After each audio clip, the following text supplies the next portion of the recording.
This show is part of OnePlace, a daily network of focused briefings across the stories people follow most. Welcome to today's roundup, where we dive into the biggest headlines in entertainment and beyond. We have a packed show today covering everything from celebrity romance to breaking news and royal drama. Kim Kardashian and Lewis Hamilton shop for home goods. Alex Cooper leaks DMs in a new influencer feud. Taylor Swift's vintage wedding dress details are finally revealed. Spaceballs returns with a meta look at Hollywood mergers. Savannah Guthrie disappears mid-broadcast, sparking fan concern online. Sarah Cox is eyed for a major radio promotion. King Charles faces internal resistance over a family reconciliation. The Caldwell family speaks out following Joseph Duggar's arrest. First up today, Kim Kardashian and Formula One star Lewis Hamilton are fueling serious relationship rumors after being spotted shopping for luxury home goods in Los Angeles. The pair, who have been friends for over a decade but only recently sparked romance rumors after the Super Bowl, were seen entering a high-end design store specifically to look at rugs. This move has many fans wondering if they are officially nesting together in Southern California. Kim was dressed in her signature Skims attire, wearing a pale gray zip-up and flared leggings, while Lewis kept it casual in a cream pullover and baggy jeans. Interestingly, they even seemed to coordinate their outfits in matching pale tones, which is a classic celebrity couple move. While they didn't show much public affection during the outing, with Lewis walking a bit ahead and staying on his phone, the context of home shopping suggests things are getting quite serious. It really does seem like they are moving past the casual dating phase, especially since Lewis's primary residence is actually a penthouse in Monaco. Spending time picking out home decor in LA suggests he might be looking to establish a more permanent footprint near Kim. Just a few days prior to this rug shopping excursion, the couple was seen at Coachella, where they were much more open with their affection, sweetly linking arms while heading to see Justin Bieber's set. They were even joined by Kim's eldest daughter, Northwest, which is a huge step in any relationship. Going Instagram official recently was one thing, but bringing the kids along to a major festival and then shopping for furniture really points toward a long-term commitment. It is fascinating to see this decade-long friendship transform into what looks like a very stable and integrated partnership in the public eye. Next up, the world of podcasting is currently on fire as Alex Cooper, the host of Call Her Daddy, has publicly leaked direct messages between herself and Brianna Chickenfry. This drama erupted after Brianna allegedly called Alex a mean girl and suggested she was going to be destroyed in the ongoing tension between Alex and Alex Earl. Alex didn't hold back, taking to her Instagram stories to post what she calls the facts. She emphasized that she has never actually met Brianna in person and that their only interactions have been through these digital messages. The screenshots Alex shared show a much friendlier history than what is being portrayed now. In the DMs, Brianna is seen apologizing for name-dropping Alex's podcast and even referring to Alex as queen multiple times. It is a classic case of public narrative versus private reality, and Alex is clearly tired of the girl-on-girl drama being manufactured for clicks. The receipts Alex posted go even deeper, showing that she actually reached out to Brianna with supportive messages during Brianna's difficult breakup with Zach Bryan. Alex clarified that while her network Unwell did eventually offer a podcast to Grace O'Malley after Grace and Brianna stopped working together, there was never any negative intent or bad blood behind that business decision. Alex is essentially calling out the hypocrisy of being labeled a mean girl by someone who was recently asking her for advice about their dog and sending hearts in the DMs. This leak has completely shifted the focus of the Alex-Earl feud, dragging Brianna into the center of a very public accountability moment. It highlights the intense pressure and shifting loyalties within the high-stakes world of female-led podcasting networks, where a single comment in a comment section can lead to a full-blown exposure of private conversations and professional history. Now let's shift to Swifties are losing their minds over new reports detailing Taylor Swift's potential wedding dress for her rumored summer nuptials with Travis Kelce. Sources are claiming that Taylor is looking toward Hollywood royalty for inspiration, specifically the iconic Elizabeth Taylor. It seems Taylor became enamored with the late actress's style while researching for her music video for the song named after the screen legend. The specific gown she is reportedly eyeing is the one Elizabeth wore for her 1950 wedding to Conrad Hilton Jr. That dress featured a stunning off-the-shoulder sweetheart neckline, a cinched waist, and intricate lace and jewel detailing. It fits perfectly with Taylor's love for vintage aesthetics and her penchant for leaving Easter eggs for her fans. While the designer hasn't been confirmed, names like Vivienne Westwood and Sarah Burton are being floated as possibilities, though Oscar de la Renta has apparently been ruled out for the big day. The attention to detail doesn't stop at the dress, as Taylor is also reportedly interested in wearing pieces from Elizabeth Taylor's famous jewelry estate. She would apparently need to seek permission from the estate, but wearing a piece of history would certainly elevate the ceremony to that royal wedding status fans are expecting. The source mentioned that Taylor loves how the 1950s style is so flattering and old-fashioned, which aligns with her recent fashion choices.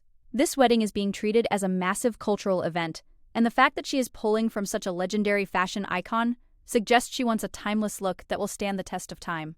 Between the rumored summer date before the NFL season kicks off and these specific dress details, the anticipation is reaching a fever pitch.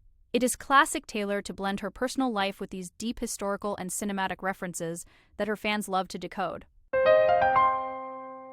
Moving on to, fans of the cult classic Spaceballs have something huge to look forward to as the first footage for the sequel, titled Spaceballs the New One, was previewed at CinemaCon.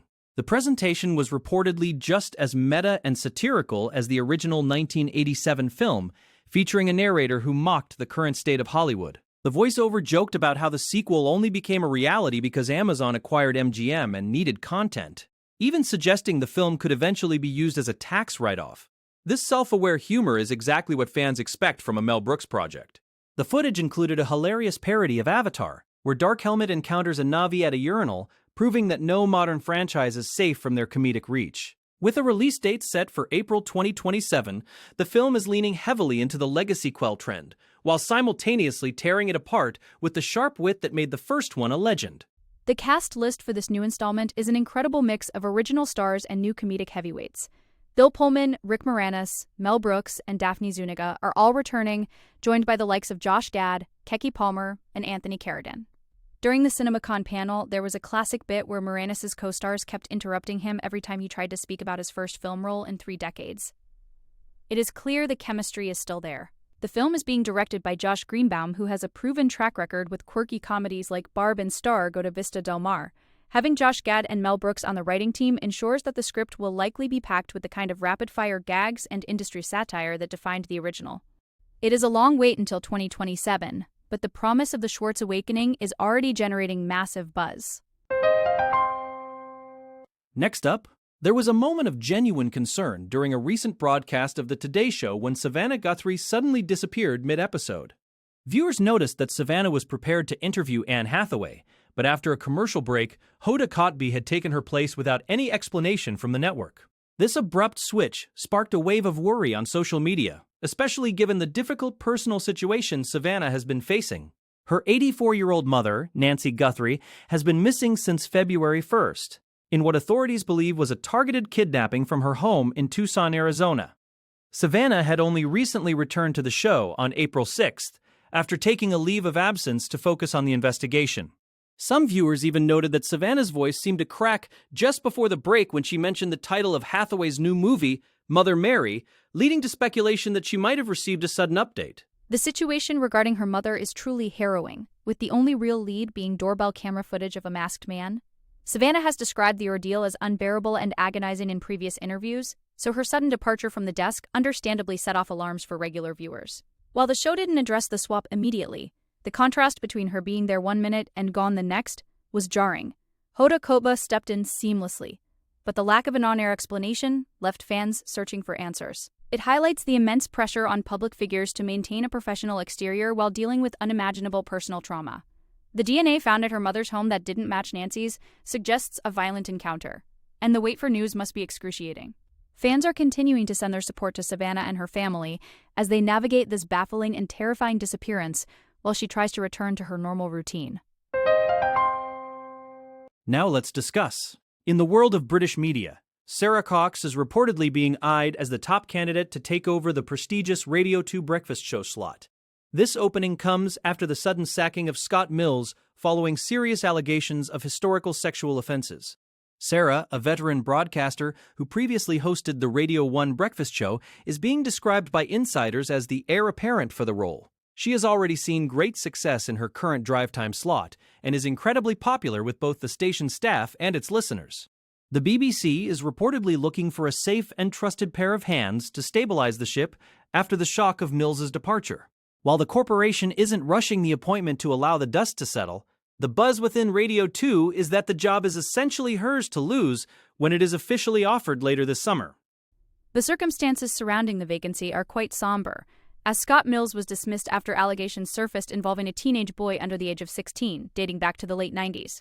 Although a police investigation in 2018 didn't lead to charges due to a lack of evidence, the BBC's decision to part ways with him has sent shockwaves through the industry. Sarah Cox is also set to replace Mills in the BBC's Eurovision coverage, further cementing her position as the network's go-to talent for major roles. Insiders say there is a sense of total shock at the corporation, and Mills has reportedly been avoiding calls from friends since the news broke. For Sarah, this would be a massive career milestone, returning to a breakfast slot on an even larger platform. Her colleagues seem to believe she is the best person for the job, offering a sense of continuity and warmth that the station needs right now. Moving to King Charles is reportedly facing a significant uphill battle within his own family as he seeks to reconcile with Prince Harry and Meghan Markle. At 77 years old, the king is said to be desperate to see his grandchildren, Prince Archie and Princess Lilibet, whom he hasn't seen in 4 years. He is reportedly hoping to host them at Sandringham, but Prince William is firmly against the idea. Sources suggest that William carries enormous influence behind the scenes and simply won't hear of a path forward for Harry and Meghan, whom many within the royal inner circle still view as toxic. This has created a massive internal conflict, with Charles feeling that William is actively meddling and working against his wishes. The king is reportedly furious and has demanded that William back down, but the Prince of Wales is only digging in his heels further as the rift remains as deep as ever. Beyond the family dynamics, there is also the major hurdle of security. Harry and Meghan have been very clear that they won't return to the UK unless their security is guaranteed, which has been a point of legal contention for years. It is looking increasingly likely that their request for official security will be denied, a move that William is reportedly thrilled about, feeling that Harry is getting exactly what he deserves. The public perception also plays a role, as a taxpayer-funded security detail for the couple might not go down well with the British public. Charles feels that time is running out for him to build a relationship with his youngest grandchildren. But with William standing in the way and the security issue unresolved, they are at a total standstill. It is a heartbreaking look at a family divided by both personal grievances and the rigid protocols of the monarchy that continue to prevent any real healing. Finally today, the Caldwell family, parents of Kendra Duggar, have finally broken their silence regarding the arrest of their son-in-law, Joseph Duggar. Joseph was arrested last month on horrifying charges involving the alleged molestation of a 14-year-old girl back in 2002. In a deeply emotional Instagram post, the Caldwells expressed that they are troubled and heartbroken by the allegations. They made it a point to praise the courage of the young victim for sharing her truth and stated that they stand by her in support and prayer. This is a significant statement, as it marks a clear public distancing from Joseph, despite his marriage to their daughter. They also acknowledged the trauma this has caused for Kendra and her 4 children, emphasizing that their love for them remains a priority. The family's statement focused heavily on the need for light to be shown in the darkness and for victims to be able to trust the judicial process. This public stance is particularly notable given the often insular nature of the families associated with the Duggars. By explicitly supporting the victim and calling her courageous, the Caldwells are sending a strong message about accountability. Joseph has pleaded not guilty to the charges, which also include counts of endangering the welfare of a minor and false imprisonment. The Caldwells thanked their community for the outpouring of love and financial support during this incredibly difficult time for their daughter and grandchildren. It is a devastating situation for everyone involved, and the family's emphasis on protecting the vulnerable and innocent highlights the gravity of the crimes alleged. As the legal process moves forward, the focus remains on the well-being of the children affected by these traumatic events. The Caldwell statement serves as a rare moment of public transparency and moral clarity in the wake of such a disturbing scandal within their extended family circle. That wraps up our briefing for today. Thank you for joining us for these top stories. Be sure to follow the show for your next daily update on the news that matters most.